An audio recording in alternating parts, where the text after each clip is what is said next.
হে আদম সন্তান, তুমি আমার ইবাদতের জন্য অবসর হও, ইবাদতের জন্য তুমি সময় বের করো। আজকে দিন রাত 24 ঘন্টা, মাসকে মাস, বছরকে বছর, 1 বছর 2 বছর নয়, 50-60 বছর ধরে তুমি আজকে দুনিয়া নিয়ে ব্যস্ত আছো। তুমি একটি মুহূর্ত তুমি বের করতে পারলে না আল্লাহর ইবাদতের জন্য।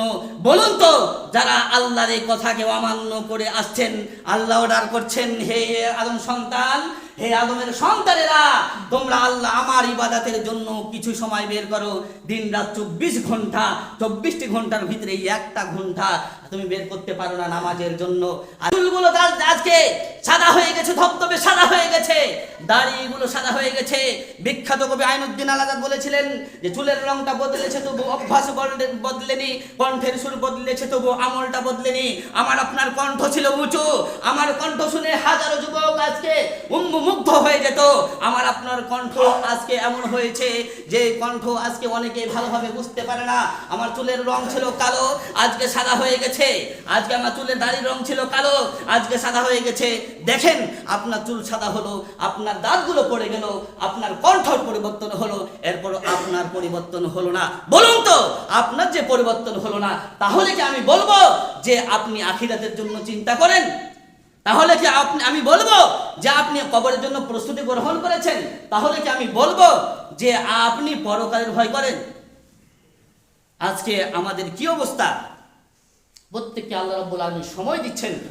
শুনুন, তাহলে মানুষ দুইটা বিষয়ে, দুইটা নিয়ামতের ব্যাপারে উদাসীন। একটা হলো সুস্থতা, আর একটা হলো অবসর সময়। আবু হুরায়রা রাদিয়াল্লাহু তাআলা আনহু আরেকটি হাদিস বর্ণনা করেন যে আবু হুরায়রা রাদিয়াল্লাহু তাআলা বলছেন যে যাকে 60 বছর বয়স দেওয়া হয়েছে তার কোনো সেদিন ওজর গ্রহণ করা হবে না। আপনি সেদিন আল্লাহর কাছে কোনো রকমের ওজর পেশ করতে পারবেন না। 60 বছর তাদের বয়স দেওয়া হয়েছে, 60 বছর বয়সী যারা আছেন, শুনে রাখেন, জেনে রাখেন যে 60 বছর বয়স হওয়ার পরও আপনার ভাগ্যে একদিনও জুটে নাই যে আপনি তাহাজ্জুদ নামাজ আদায় করবেন। আপনি একদিনও পারেন না যে 5 ওয়াক্ত সালাত জামাতে আদায় করবেন। আপনি একদিনও চিন্তা করলেন না যে আমাকে কোরআন হাদিস পড়তে হবে। আপনি একদিনও চিন্তা করলেন না যে কোরআন হাদিস অনুযায়ী আমাকে দুনিয়াতে জীবনযাপন করতে হবে। শুধুমাত্র আপনি আজকে সম্পদের পিছনে ছুটলেন, আপনার মাজা বাঁকা হয়ে গেছে, দাঁতগুলো পড়ে গেছে, আপনি মাঠে কাজ করতে পারেন না, এরপরও মাঠে কাজ করেন।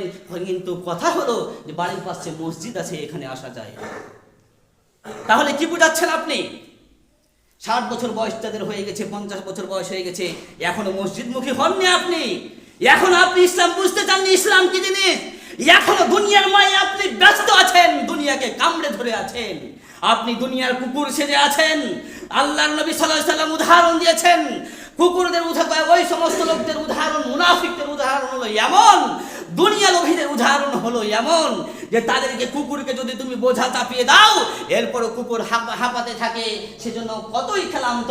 এরপরে যখন যদি তাকে বোঝা না দাও, এরপরও কুকুর জিহ্বা বের করে হাঁপাতে থাকে, তারপরও মনে হয় যেন কত ক্লান্ত। ঠিক কিনা? আরে আপনার কাজ থাকুক আর না থাকুক, আপনি অবসর থাকলেও আপনি এত ব্যস্ত যে আপনি মসজিদে আসতে পারেন না, এত ব্যস্ত যে আপনি কোরআন পড়বেন এটুকু সময় আপনার থাকে না। একজন হুজুরের কথা না কাছে সংস্পর্শে এসে আপনি কিছু শিখবেন, এই আপনার সময় থাকে না। আপনি হয়েছেন কিলাবুদ দুনিয়া, দুনিয়ার কুকুর।